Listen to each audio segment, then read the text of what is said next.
Patuloy na nagbibigay serbisyo, pag-asa at saya. GMA Regional TV, kapuso ng bawat Pilipino.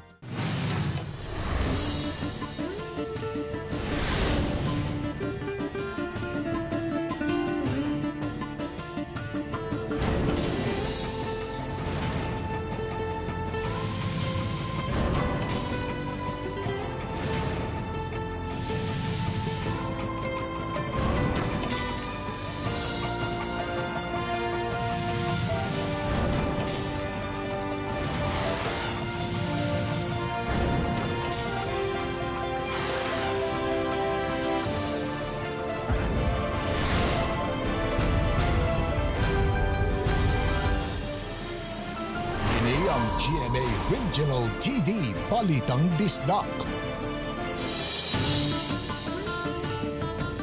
Mayong hapon, kining inyong GMA Regional TV, Balitang Bisdak, ang bugtong kasaligan, kasandigan o kanang fans sa mga Bisaya. Ako si Bobby Nalsar. Nga magatod sa labing dako og mga nagunang balita nga may naungdanon sa Central ug Eastern Visayas ug live sa GMA Complex sa Dakbayan sa Sugbo. Ako si Alan Domingo. Gipangandama na sa tulo ka mga mayor ang transition sa ECQ ngadto sa General Community Quarantine. 30 ka tawo nga naduol sa 17 anyos nga taga Carcar City nga namatay sa COVID-19 natultula na. Positibo nga taga Mambaling gibisita sa anak nga taga Talisay City ug nakasuroy pa. Exclusive pailunaan sa mga asymptomatic COVID-19 positive sa Lapu-Lapu City, ki-inspeksyon. 5 kadaga sityo sa Patera, Barangay Luz nga na-admit, nakagawas na og kidalitan og TikTok sa taga CCMC.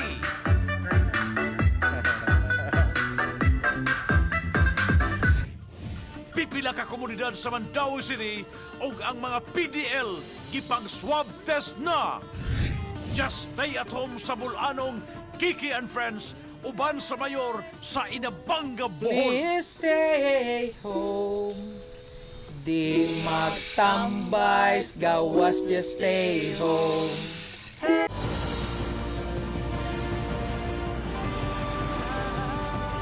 Kini ang GMA Regional TV, Balitang Bisdak.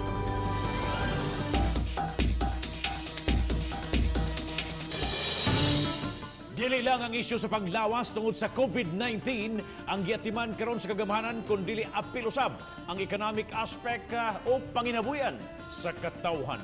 Karon pa lang gihanay na ang Project Balik Buhay nga mao ang transition gikan sa Enhanced Community Quarantine ngadto na sa General Community Quarantine sa tulo ka mga dakbayan dinhi sa Metro Cebu. Ano ang report? Nagtigom ang tulo ka mga mayor, silang Edgardo Labilla, Jonas Cortez ug Junard Ahongchan. Kauban nila si UPAB Secretary Michael Dino, DOH-7 Regional Director Jaime Bernadas ug ubang mga opisyal sa gobyerno. Taliwa sa tinguha nga mapanalipdan ang panglawas sa mga tao sa Tri-Cities, gitanaw usab ang panginabuhi hinungdan nga hinay-hinayo na ang pagbukas sa livelihood o panginabuhian. Busa manungdanon ang balanse nga transisyon nga gihulagway nga scientific ug calibrated based. Nunot nini gikirakdang himuon ang COVID-19 strategic testing gamit ang mga FDA accredited testing kits. Gipanglantawan nga mosamot pagdaghan ang magpositibo tungod sa resulta. Sa public sector sugdan usab ang rapid testing sa Mayo 4 nga mahuman sa Mayo 15 ngadto na sa Pizza 20. Mayo 21 mao na ang pag-downgrade sa ECQ ngadto sa Modified Community Quarantine. Atong gibutang date nga May 21, wala na magkahulugan na diretso na kita nga lift sa Enhanced Community Quarantine. Busa maghimo ta sa mao nga mga testing aron atong makita ang matag barangay o matag dakbayan. Kung hangayan ba lugakan ang atong Enhanced Community Quarantine na mamahimong General Community Quarantine. Yes, there is a need to protect the health of the people, especially the vulnerable from those vulnerable from COVID COVID-19 and at the same time slowly restoring their livelihood through shared responsibility for the greater good. In order to follow our moral compass, we have to make tough decisions, no matter what. No matter how unpopular it may be, and stand up for what we believe is good for all of us. We cannot afford to keep the ECQ. Siguro nas gisulti ni Mayor Jonas, wala na'y kwartang gobyerno. Di namin ka-afford nga magdugay pata ni ini. Public transport limited. Unsa may gamito na to? Buses. We have prepared 200 buses that will be plying the route among the 3 cities.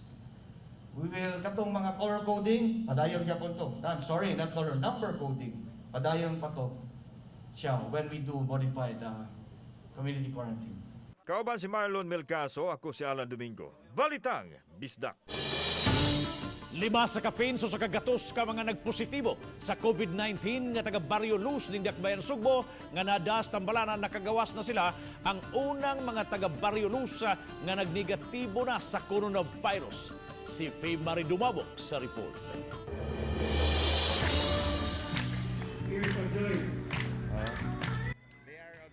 Ingon niini kasadya ang pag-abiba sa mga personnel sa CCMC nga naghuwat nining 5 ka mga pasyente sa gawas sa tambalanan sa ilang paggawas kaganihang buntag.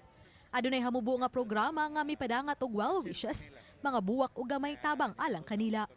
Ugari na kay gayon pa sila sa pag-TikTok uban sa CCMC personnel sa wa pa sila pasakya sa ambulansya aron ihatod sa Barrio Luz.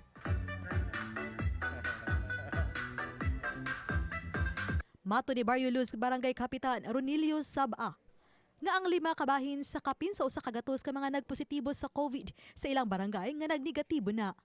82 ang labing idaran samtang 13 anyos ang labing bata.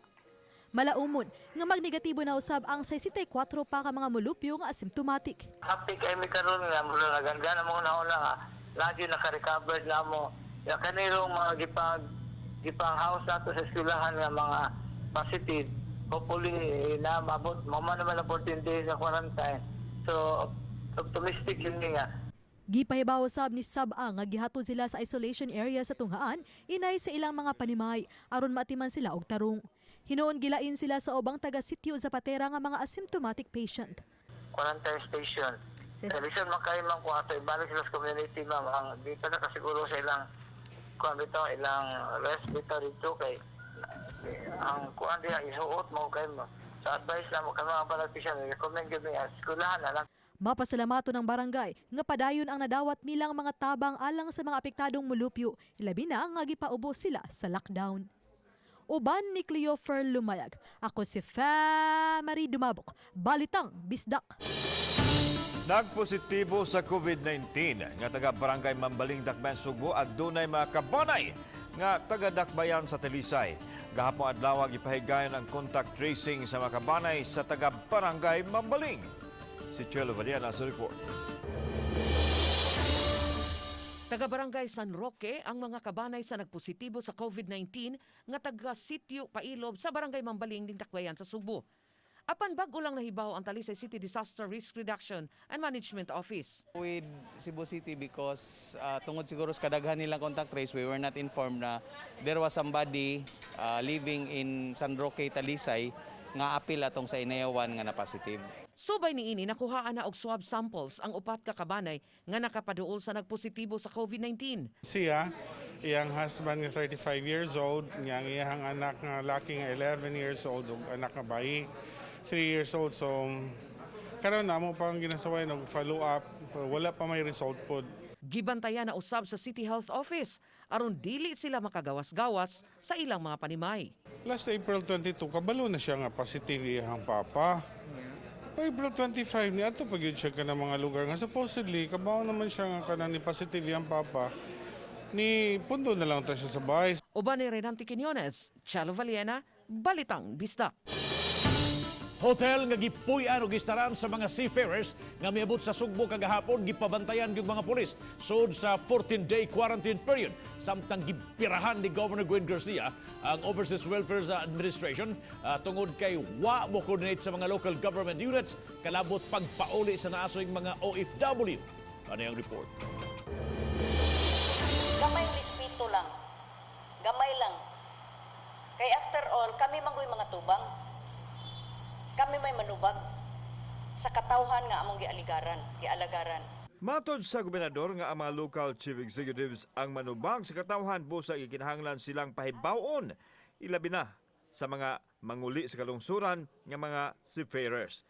Kani aron makapangandam usab ang mga LGU sa pagkahimuon aron masiguro nga dili gyud makalusot ang virus. Suma ni Governor Garcia nga anaa sa mga hotel sa dakbayan sa Sugbo gipahiluna ang mukapin sa 200 ka mga seafarers diin sila ipaubos sa 40 ka adlaw nga quarantine. Sa tulo ka mga hotels nga ilang giistaran karon, dili sila pwedeng makagawas kay adunay mga pulis nga nagpantay aron dili sila makasibat. Gawas sa 14 ka adlaw dinhi sa syudad sa Sugbo, ipa-home quarantine usab sila sa ilang kalungsuran. Ato usab gipasiguro nga sulod ni ining 14 dias dili ni sila maggawas-gawas. Kwarantina man. Way gawas-gawas. Ato ning gipagwardyahan karon sa kapulisan.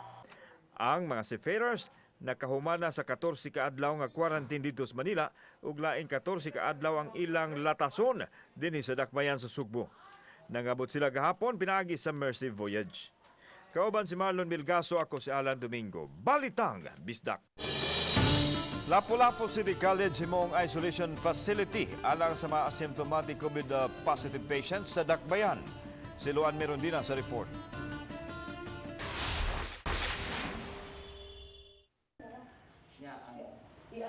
Gisusi na karon sa crisis management team uban ang mga kawani sa City Engineering Office ang Lapu-Lapu City College. Kini aron mabutangan og mga CCTV camera, internet connection, TV sets ug mga higdaanan. 168 ka mga asymptomatic COVID positive patients ang mamahimong ma-accommodate dinhi. Matod ni Estela Amuin, nurse o camp manager sa naasing facility, buot niyang masinati sa mga pasyente ang home away from home feels aron mas dali silang makarecover. May mga kawani usab sa City Health Office nga mupuyo uban nila 24 oras. Ipahimutang sila sa ground floor, samtang ang mga pasyente ipahimutang sa second floor ngadto na sa fourth floor. 24 ka mga nurses on a shifting basis ang muman unya niining facility dinhi. Apan gipaniguro sa camp manager nga maprotehian usab ang panglawas sa mga healthcare workers tungod kay gisiguro nila nga way mahitabong close contact tali nila og sa mga COVID positive patients. They will be provided with their own thermometer, then ilang cellphone, so we will be monitoring them through phone and also kung mahimong butang o CCTV pod. Yan na, so wala gi close contact. Ang amo lang is mag-ready lang gimidan with all the PPEs if na mo develop of mild symptoms. Matod ni Lapu-Lapu City Mayor Jonard Ahongchan, ubos sa Big Brother Agreement uban sa Mandaue City ug Cebu City kung magpadayon ang pagsaka sa gidaghanon sa mga symptomatic cases sa Lapu-Lapu adto kini ipahimutang sa Bayanihan Center sa Cebu City. We are expecting na mutaas gyud ang kaso nga magpositibo because we do it strategic rapid test naman. So sa 10% of the total household sa Lapu-Lapu mo atong i-test, that's about 12,000. Ang mga nag-positive nga mga asymptomatic patients nga nakadevelop na og immune system o kinahanglang i-isolate apan way lugar sa ilang balay, ipahimutang sa Gunob Elementary School, Babag Elementary School o bakaha sa City Central School. Samtang ang mga PCR positive og asymptomatic patients ipahimutang sa Lapu-Lapu City College. Ang base nato sa katong daghan nga mga nagpositive. So ang ilang community within may ato i-test aron masegregate nato, no? Detect, isolate, treat. Nanawagan ang lokal nga kagamhanan sa kooperasyon sa publiko aron masigurong ma-isolate ang mga COVID patients ug malibkas na ang enhanced community quarantine. Uban ni Godfrey Rilien, Luan Merondina, Balitang Bisdak. Giandam na ang bagong building sa Mandawi City Jail aron himuon quarantine facility kung mudaghan man ang kaso sa COVID-19 sa maong bilangguan. Mga personnel sa prisuhan hingpit ng naka-lockdown aron paglikay sa nga mataptan sa maong balatian. Adunay live update si Nico Sirino. Nico?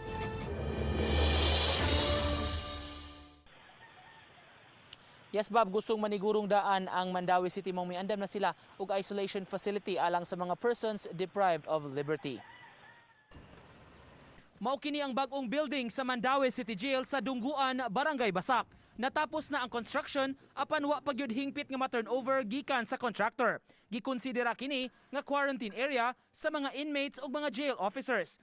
Kagahapon, gipangunayan ni Mayor Jonas Cortez ang pagsusi sa bag-o nga building kun andam na ba kini. Muabag ang syudad sa pagpreparar sa dapit aron magamit kun gikinahanglan. Matod sa City Hall, ang ayang pangandaman simbakong mudaghan ang kaso sa mga persons deprived of liberty o mga piniriso ingon man jail personnel nga posibleng mataptan sa COVID-19. Lahi magud ni nga issue nikno ang kaning PDLs nga i-quarantine kay bisan pa og magka-COVID sila, there still remains a fact na secure gihapon sila facility. So dili ni sila pwede mabutang ngadto sa central nato nga quarantine facility kay kinahanglan man gihapon ni sila i-under lock and key. Na-admit na sa tambalanan ang usa ka inmate sa Mandawi City Jail human makumpirmar nga positibo sa COVID-19. Grabe na kadasok ang karaan nga facility mao nga gusto sa mga otoridad malikayan ang pagtakod-takod sa sakit. Congested kayo ato ang existing facility sa loob. Actually dako na kayo og kanang sobra no lapat sa ato ang standards. Sa interview sa telepono sa warden sa Mandawi City Jail, gitataw niini nga dugay na sila nga naka-lockdown. Bisan ang mga jail personnel gidili nga magsud og gawas aron kalikayan ang pagkatap sa sakit. Magagat pa ta sa konsil kanang siyempre result po niya kung sa mga development niya mong situation. Kumbaga, magagat po ta sa guidance sa City Hall. Bag-uhay lang sa Bab na tauran na og linya sa kuryente ug supply sa tubig ang bag-o nga City Jail building. Sunod nga ipatrabaho unya sa City Hall ang mga double deck, mga katri unya alang sa mga PDLs kung ugaling mabalhin na katong dunay masuta nga positibo sa COVID-19. Bob. Thank you so much, Nico Sirino, sa imong live report. 30 ka mga tao ang na-trace na human makaduol sa 17 anyos nga taga-syudad sa Karkar nga natakbuyan sa coronavirus disease. Ano ang report? I-isolate na mga taong nakaduol sa 17 anyos nga taga Barangay Guadalupe, Dakbayan sa Karkar. Apil sa gilahi ang mga ginikanan sa nasong COVID casualty. Ginikanan na isolated at a quarantine facility. Doon na usab kita gipa-isolate sa dito sa Karkar sa gi-identify nga quarantine facility ani ining 30 persons karon. Samtang nailaing usa ang natala nga nag-COVID positive sa probinsya sa Sugbo. Gikan siya sa amihanang lungsod dito sa Bantayan. Gisangunan sa gobernador ang tanang mga health frontliners sa kalungsuran nga hugot nga pagmonitor sa mga tao nga dunay mga influenza-like illness o SARI. Matod ni Governor Garcia nga dunay mga tao nga gikan sa Dakbayan sa Sugbo nga nakalusot paingon sa probinsya bisan pa sa hugot nga pagbantay sa mga utlanan. Nag-awhag ko sa tanan nato nga municipal health officers. Ang tanan usab nato nga city health officers nga unta immobilize ang tanan nato nga barangay health workers kay sila maoy nasayod. Sila maoy nagabisita sa mga pamilya nga anaa sa ilang responsibilidad. Kauban si Marlon Milgaso, ako si Alan Domingo. Balitang Bisdak. Nagkadaghan ang mga nagpositibo sa coronavirus sa barangay Labangon ning Dakbayan sa Sugbo. Mukapin na sa kagatos ka mga COVID patients nga sagad nagpuyo sa sitio Kalihon sa mong barangay. Samtang sakay sa ambulansiya, gipamalhin na nga tustunghaan ang mga asymptomatic.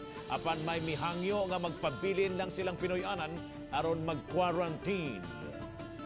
Ang usa sa mga problema nga nasugatan nato kagabi mao kining usa sa pasyente nga nagpositibo nga dunay diferensya sa pangutok gumikan kay maglisod man ta sa pagdaan niini ngadto sa atong ambulansya o pag-transfer ngadto sa Labangon Elementary School.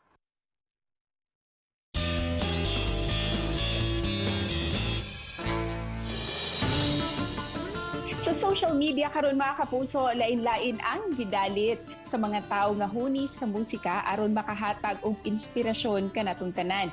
Karon atong paminawon ang pipilag nga mohimo og music video. Pinaagi sa report ni Lian Sinculan.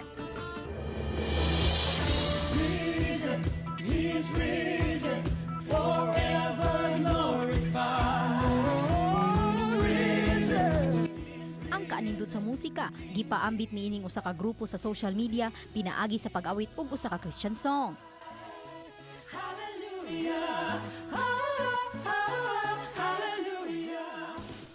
Apan dili lang kini yanong awit tungod kay usa na pud ay kini ka online worship.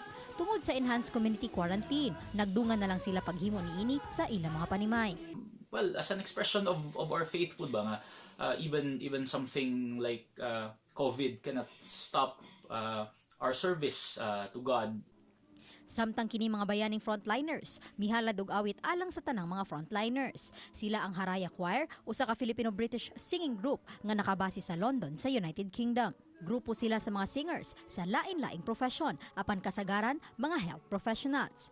Kadaghanan kanila mga Pinoy nurses nga sakop sa National Health Service sa UK. Alang kanila, ang pag-awit dili lang pagpaambit sa ilang talento, apan magsilbi kining support group kanila nga nag-atubang sa dakong hagit isip mga medical professionals. Panghinaot nila, kakuhaan sab kini og inspirasyon taliwa sa krisis nga giatubang karon sa tibuok kalibutan.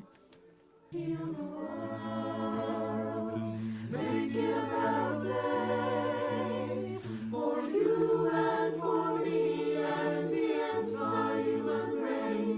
There are more people dying if you can love.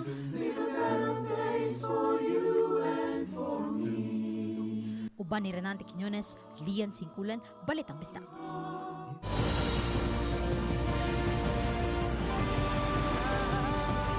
Kini ang GMA Regional TV Balitang Bisdak.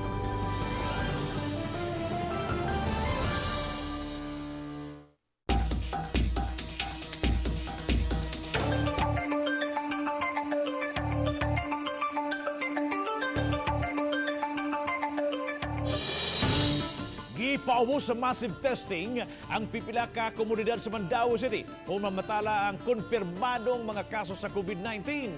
Gipaabot pa hinoon ang resulta nini. Ang report ni Nico Serino.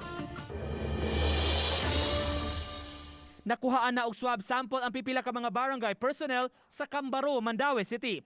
Kahinumduman, mipaubos sila og 14-day quarantine sa Kabalaka nga dunay nakakontak nga COVID positive nga pasyente.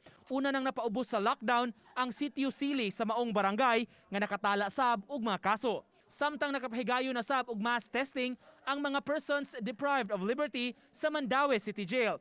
Kapin sa 60 ka mga inmates ang unang nakuhaan og mga sample. Dugang pa kanila ang kuhaan. Wa pa hinuon ma-release ang resulta. After adding atong mga PDLs nga i-swab, isunod na sa nato ang atong mga personnel nga na exposed ngadto sa pasyente. Sa kinatibukan, moabot na sa 12 ang natalang kaso sa Mandaue City. Ang 11 na puno nagpuyo sa usa ka subdivision sa barangay Banilad sa maong syudad. Babaeng pasyente kini nga nag-edad og 25 anyos. Trace na sa iyahang mga subdivision na housemates.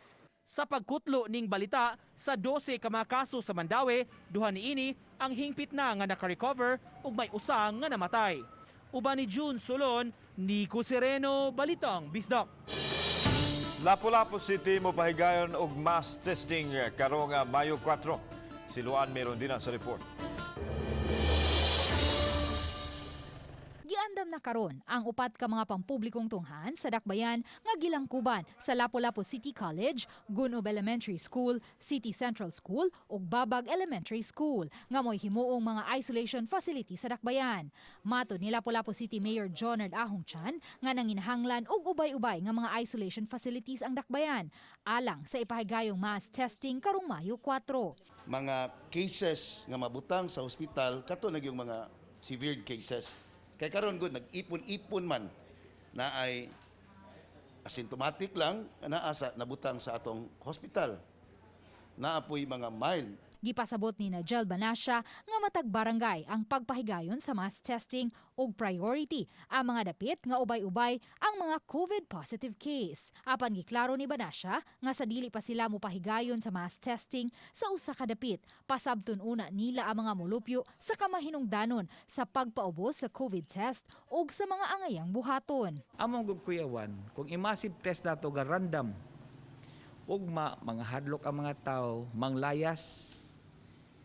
So, kung manglayas, delikado na hinuon, it will result to chaos. Lakip sa gikinahanglang mapaubos sa COVID test, kadto nakasinati og mga influenza-like illness karong buwan sa Abril. Uban ni Godfrey Rilien, Luan Merondina, Balitang Bisdak.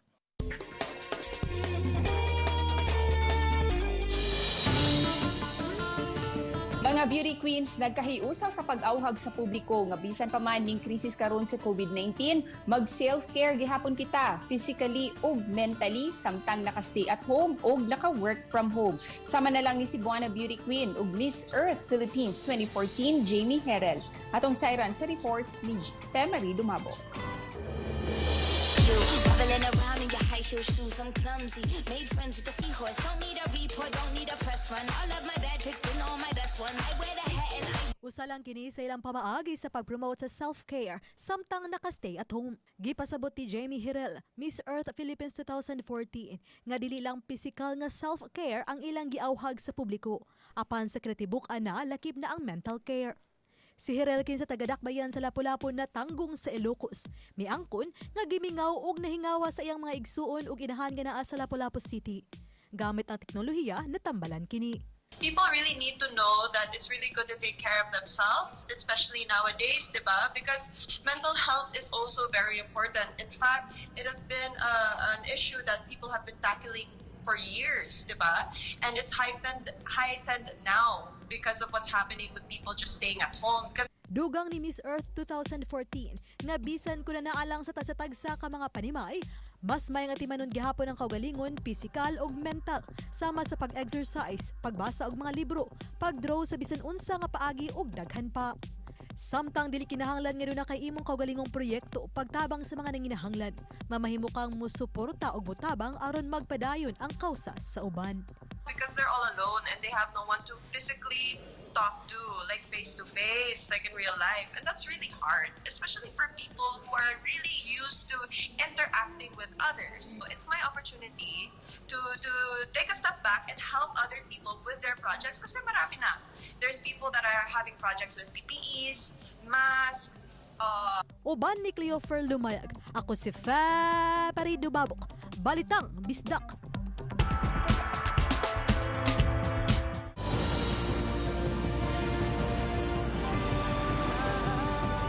Kini ang GMA Regional TV Balitang Bisdak.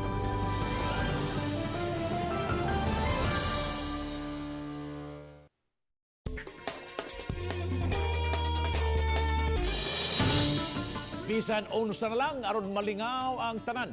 Komposisyon diri kanta dito nga pagpang-inspire. Anay atong tan-aon aron ato usab nga ma-enjoy ta samtang nagstay at home.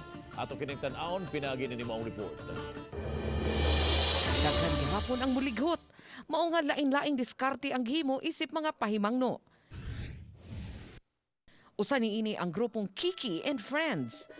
Ang Just Stay Home nga kanta nagsilbi usab nga panawagan ngadto sa taga Inabanga, Bohol. Mismo si Mayor Josephine Socorro Humamoy nangunay gyud nga mapaabot ang mensahe. Stay home, please stay home. Di magtambay, gawas, just stay home. Hey, May COVID, may COVID, may COVID, may COVID, so please stay home.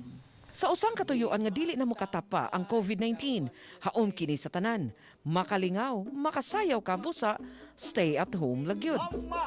Di magtambay, gawas ka stay home. Kay dunay virus nga lanong corona. Di magtambay, gawas ka stay home. Ay patilan ka guys, ulo ni bata. Di magtambay, gawas ka stay home. Please lang ko opereta sa team inabangga. Di magtambay, gawas ka stay home. Maginahego. Di magtambay, gawas ka stay home. Magmaskara labi nagmay sintoma. Di magtambay, gawas ka stay home. Sipon o bulisot ka o ginhawa. Di magtambay, gawas ka stay home. Kung dili matabang, dito po ni Rare. Di magtambay, gawas ka stay home. Chalo Valiena, Balitang Bisdak. May COVID, may COVID. Salamat sa mga kapuso nato. Apil lang na sa gawas sa nasod nga nikisayod sa mga dagkung o mga nagunang balita sa rehiyon. Ako si Alan Domingo. Ang inyong balita, ang among balita, kay matagdukal nga balita mahinungdanon. Kinang inyong GMA Regional TV Balitang Bisdak. Buong puso para sa Pilipino. Ako si Bambi Nolsaro. Maayong hapon mga kapuso.